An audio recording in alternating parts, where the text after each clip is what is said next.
Changing of the guards at the Defense Department. The former vaccine czar replaces Jose Faustino Jr. The Armed Forces and the Philippine National Police dismiss rumors that there's unrest within their ranks.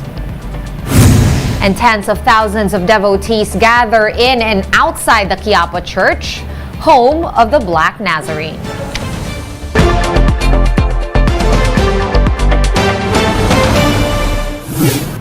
Fast, focused, and fearless. Here's a roundup of stories we're watching now.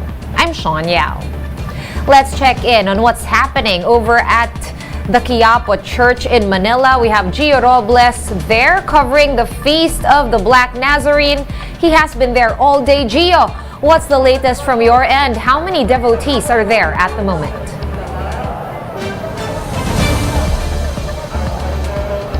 Sean, as of 6 p.m., there are over 445,000 people within the vicinity of Quiapo. That's the number based from the data gathered by the Quiapo Church Command Center. So right now, yung 6 p.m. Mass is ongoing, and you can still see people outside of the church listening to the 6 p.m. Mass right now, Sean. The health protocols are not followed, and yes? Yes. Go ahead, Sean. I was going to ask you until what time the hourly masses are scheduled for tonight. Of course, earlier when we were chatting off air, the 5 p.m. Mass just finished, the 6 p.m. Mass just started. Until what time is the last Mass?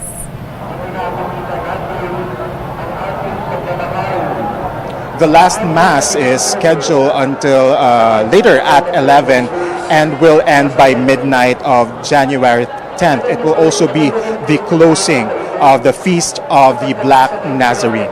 Sean. All right, and what other activities apart from the masses can the devotees expect for the rest of the evening? Because there is no traslacion this year. Is there anything else that they have planned to take the place of the traslacion? There are no other activities scheduled in Quiapo aside from the hourly masses. No traslacion as well, and we have no word yet when the replica of the Black Nazarene will be returned to Quiapo Church to avoid pandemonium among devotees who are waiting here in Quiapo Church. So again, no other activities expected in Quiapo aside from the hourly masses, which will be the last Mass or the closing of the Feast of the Black Nazarene feast. Will be later at 11 and will end by 12 midnight. Sean. All right, so last Mass will start at 11 p.m. and run until midnight. Gio, you were mentioning something about compliance with health protocols. Clearly, from the videos you have sent us, we can see that there is no social distancing in place. Are devotees, managing to keep on their masks voluntarily? Yeah, tama ka dyan, Sean. Hindi na nasusunod yung pagsusuot ng face mask. Kung pwede lang natin ipakita yung live na pictures sa labas ng Quiapo Church sa mga oras na ito or along Quezon Boulevard. Yung iba sa mga kapatid natin na deboto, hindi na nakasuot ng face mask. Yung social distancing, hindi na rin nasusunod. Dikit-dikit na sa sobrang ng dami ng tao. Yung PNP naman at saka yung mga Hijos del Nazareno, as we can see, outnumbered na sila, no? Kaya hindi na rin nila maisa-isa o ma-remind yung mga tao na nandito na sumunod sa health protocols. So those are among the challenges na nakikita natin ngayon dito because as we all know, we are still in a pandemic. Sean. Right. Kamusta naman ang usually may mga incidents dyan of, may mga away, may mga pagnanakaw, at meron ding mga health emergencies na nare-report. Parang this year, it's been quiet. Am I right in assuming that it has been relatively quieter this year as compared to previous years? Yes, nakausap nga natin yung Philippine National Police earlier, and they discussed it with us without the traslasyon. This year, yung Feast of the Black Nazarene mas tahimik, mas orderly, kasi nga mas na-control nila yung security and the crowd. With regards naman doon sa mga incident na theft, wala pa tayong nakukuha or hindi pa natin yan nako-confirm sa mga pulis na nakadeploy dito. Although kanina may mga nakita naman tayo na ibang mga kababayan natin na hindi na yata nakayanan no, yung init ng panahon kaninang tanghali. Kaya yung iba nawala na ng malay, yung iba naman ng suffer ng headache, while others naman, over 100 people naman yung nilapatan ng first aid after nagreklamo sila or nakaramdam sila ng hypertension and high blood. Sean. Alright, maraming salamat at mag-ingat kayo dyan. Gio Robles reporting to us live from Quiapo in Manila. Thank you, Gio. Moving on now to other news. Jose Faustino Jr. has resigned from his post as officer in charge of the Defense Department. The Presidential Communications Office said that President Bongbong Marcos has accepted Faustino's resignation. In his place, Presidential Advisor on Peace, Reconciliation and Unity, Carlito Galvez Jr., has been appointed as Defense Secretary. Faustino was appointed to the DND last July, while Galvez was vaccine czar and former Armed Forces Chief of the Duterte administration. Speaking of the armed forces, the AFP says that there is no unrest among its ranks.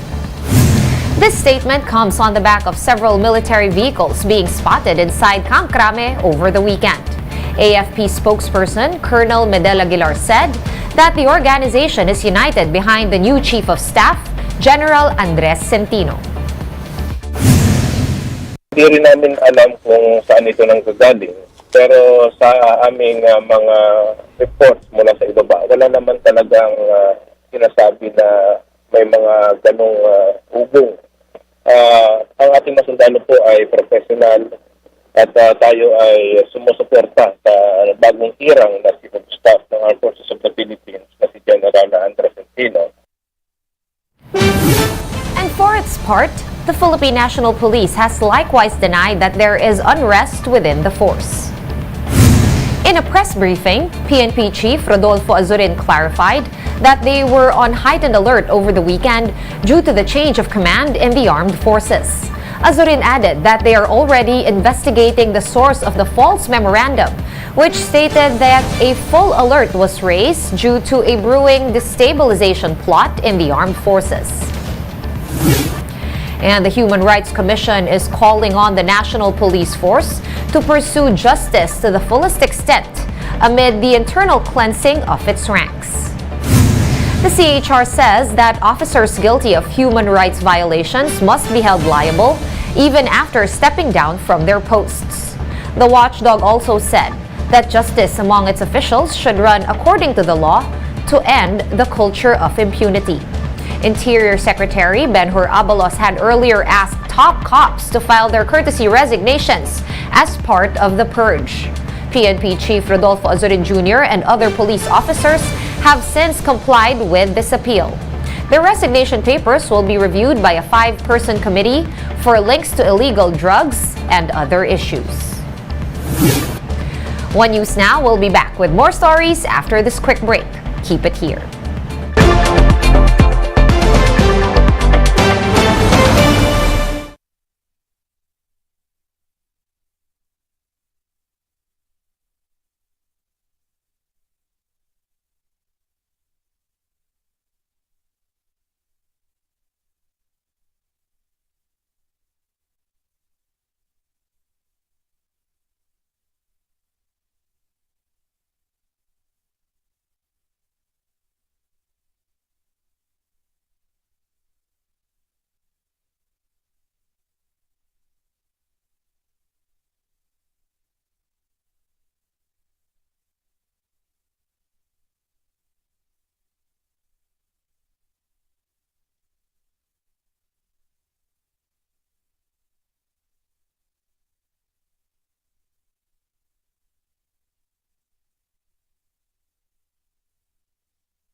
You're still watching One News Now. I'm Sean Yao.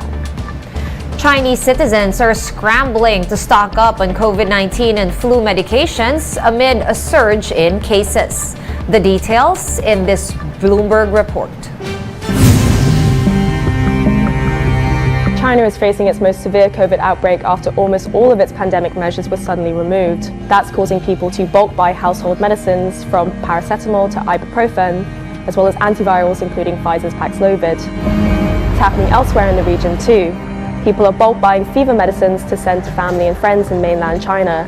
Some pharmacies are imposing purchasing limits on some cold and flu items, preventing people from buying more than 2 boxes per transaction in a bid to prevent stockpiling. In South Korea, the government is threatening punitive measures against pharmacies that sell, quote, excessive amounts of medicines to individual customers. Some medicine providers are capitalizing off of this boom in demand. We've seen instances of scalpers charging as much as 10 times the retail price of regular household items such as Panadol cold and flu tablets. One Singapore-based energy broker that we spoke to came across an ad on the popular social media app Xiaohongshu or Little Red Book from an overseas Chinese student who offered to bring back medicine to Shandong province for the equivalent of $30 in addition to the price of the drug itself. All of this makes for a pretty tight environment for people looking to buy and a potential windfall for those looking to profit.